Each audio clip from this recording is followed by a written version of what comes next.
ನಮ್ಮ ಅಹಿಂದ ಸಂಘಟನೆ ಬಲಹೀನ ಆಗಿಲ್ಲ ಸರ್. ಯಾವುದೇ ಕಾರಣಕ್ಕೂ ಕರ್ನಾಟಕದಲ್ಲಿ ಅಹಿಂದ ವರ್ಗವನ್ನ ಕೆಣಕಲು ಯಾರ ಕೈಲೂ ಆಗಲ್ಲ. ಅಹಿಂದ ಸಮುದಾಯ ಕಾಲ ಕಾಲಕ್ಕೆ ಸಂಘಟನೆ ಆಗ್ತಾ ಇರುವಂತದ್ದು ನೀವು ನೋಡ್ತಾ ಇದ್ದೀರಿ. ಶೋಷಿತ ಸಮುದಾಯಗಳು ಸಾವಿರಾರು ವರ್ಷದಿಂದ ಎಲ್ಲ ಅವಕಾಶಗಳಿಂದ ವಂಚಿತರಾಗಿದ್ರು. ಅಹಿಂದ ತೆಗಿಲಿಕ್ಕೆ ಕರ್ನಾಟಕದಲ್ಲಿ ಯಾರ ಕೈಯಲ್ಲೂ ಸಾಧ್ಯವಿಲ್ಲ, ಆಗೋದೂ ಇಲ್ಲ. ಅದು ಅಹಿಂದ ಶಕ್ತಿಯನ್ನ ಕುಗ್ಲಿಸಕ್ಕೆ ಯಾರಿಂದ ಆಗೋದಿಲ್ಲ ಅಂತ ಈಗಾಗಲೇ ಹೇಳಿದ್ದೇನೆ. ಸಿದ್ದರಾಮಯ್ಯನವರು ಶಕ್ತಿನ ಕುಂದ್ಸಕ್ ಯಾರ್ಲಿಂದನೂ ಸಾಧ್ಯ ಇಲ್ಲ.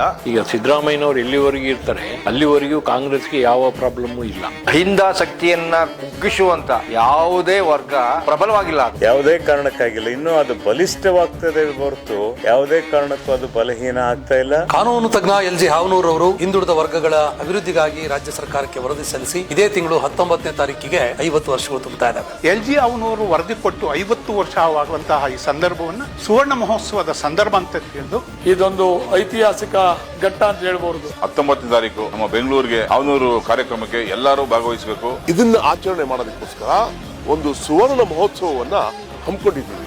ಇದೇ ತಿಂಗಳು 19ನೇ ತಾರೀಕು ಇಡೀ ರಾಜ್ಯದ ಎಲ್ಲ ಶೋಷಿತ ಸಮುದಾಯಗಳು, ಅದರಲ್ಲೂ ವಿಶೇಷವಾಗಿ ಯುವಕರುಗಳು ಎಲ್ಲರೂ ಬಂದು ಈ ಕಾರ್ಯಕ್ರಮದಲ್ಲಿ ಭಾಗವಹಿಸಿ ಇದನ್ನ ಯಶಸ್ವಿ ಮಾಡಿಕೊಡ್ಬೇಕು ಅಂತ ಈ ಸಂದರ್ಭದಲ್ಲಿ ಕೋರ್ತೀನಿ. 19ನೇ ತಾರೀಕು ಬೆಂಗಳೂರಿನ ಜ್ಞಾನಜ್ಯೋತಿ ಸಭಾಂಗಣದಲ್ಲಿ ಒಂದು ಬೃಹತ್ ಸಮಾವೇಶವನ್ನು ಹಮ್ಮಿಕೊಂಡಿದ್ದೇವೆ. ಈ ಸಮಾವೇಶವನ್ನು ಮಾನ್ಯ ಮುಖ್ಯಮಂತ್ರಿ ಸಿದ್ದರಾಮಯ್ಯನವರು ಉದ್ಘಾಟನೆ ಮಾಡ್ತಾರೆ ಮತ್ತು ಈ ಶೋಷಿತ ಸಮುದಾಯಗಳ ಮಂತ್ರಿಗಳೆಲ್ಲರೂ ಕೂಡ, ಸಂಘ ಸಂಸ್ಥೆಯ ಎಲ್ಲ ಮುಖಂಡರು ಕೂಡ ಇದರಲ್ಲಿ ಭಾಗಿಗಳಾಗ್ತಾರೆ.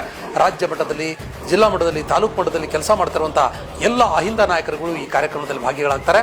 ಈ ಸಮುದಾಯಗಳ ಒಗ್ಗಟ್ಟನ್ನು ತೋರಿಸೋದ್ರ ಮುಖಾಂತರ ಮುಂದಿನ ದಿಕ್ಕು ದಾರಿಗಳನ್ನು ಕಂಡುಕೊಳ್ಳುವಂತಹ ಒಂದು ಸಮಾವೇಶ. ಈ ಐಕ್ಯತಾ ಸಮಾವೇಶಕ್ಕೆ ಎಲ್ಲರೂ ಬರಬೇಕಂತ ಹೇಳಿ ನಾನು ವಿನಂತಿಯನ್ನು ಮಾಡ್ತೇನೆ.